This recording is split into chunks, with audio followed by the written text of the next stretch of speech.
Yo guys, what is up? I'm Cranky Caleb, and today I'm going to be showing you my top 3 pre-spawn baits. Alright, so we're going to start off with the bait that catches me the most fish when it's pre-spawn time, and that is a chatterbait. Now this is a Z-Man chatterbait, which is the only one I really use. It's like 3/8. It's a pretty big chatterbait. I have a Fluke trailer on there. When you're throwing a chatterbait, trailers are key. My fish in these ponds around North Carolina and where I live love chatterbaits, and this is definitely what catches me the most fish around pre-spawn time. And these also work great for post-spawn and spawn. These are good all around for spawn.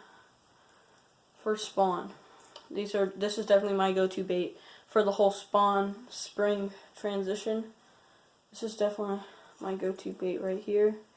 Is a little Z-Man chatterbait. Alright, so next up, another bait that catches me a lot of fish in spawn and post-spawn and pre-spawn especially is a jerkbait. This is a Lucky Craft 1.5 jerkbait. This works pretty well for fishing jerkbaits. This is a really good jerkbait. I just throw out a jerkbait and I'll twitch it a couple times and just let it sink up. And just keep switching it, and that seems to work because the bass are suspended. Jerkbaits also work in wintertime if you're still in wintertime.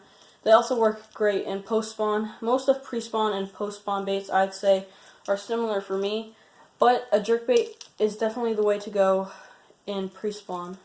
Now, nothing is better than early top water, so for my third favorite pre-spawn bait, I'm going to have to go with a popper. Now, a popper is catching me actually a lot of my pre-spawn fish. If you just throw it out there and I just twitch it and let it pause, sit there for like 3 seconds, because the fish might still be slow. But a popper is definitely one of my favorite baits to go, because nothing is better than getting a topwater bite.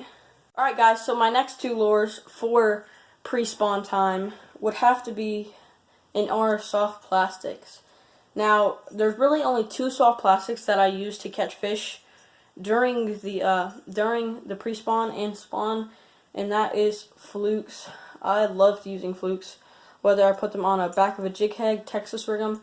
Really, flukes work any way that you want them to. I put one on the back of a chatterbait right here, and that should be working pretty soon. It's almost pre-spawn time, so I wanted to make this video right in time. So always, flukes are great.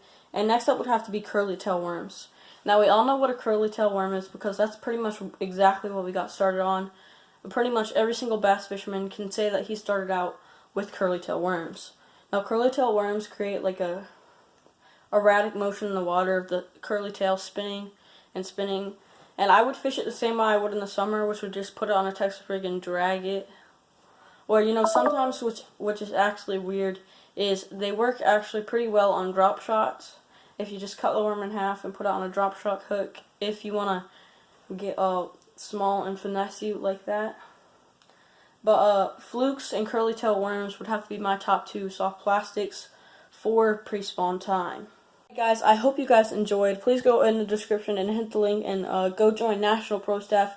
If you haven't already, go get some free gear. If you click the link below, you'll get 50 free points towards your free gear.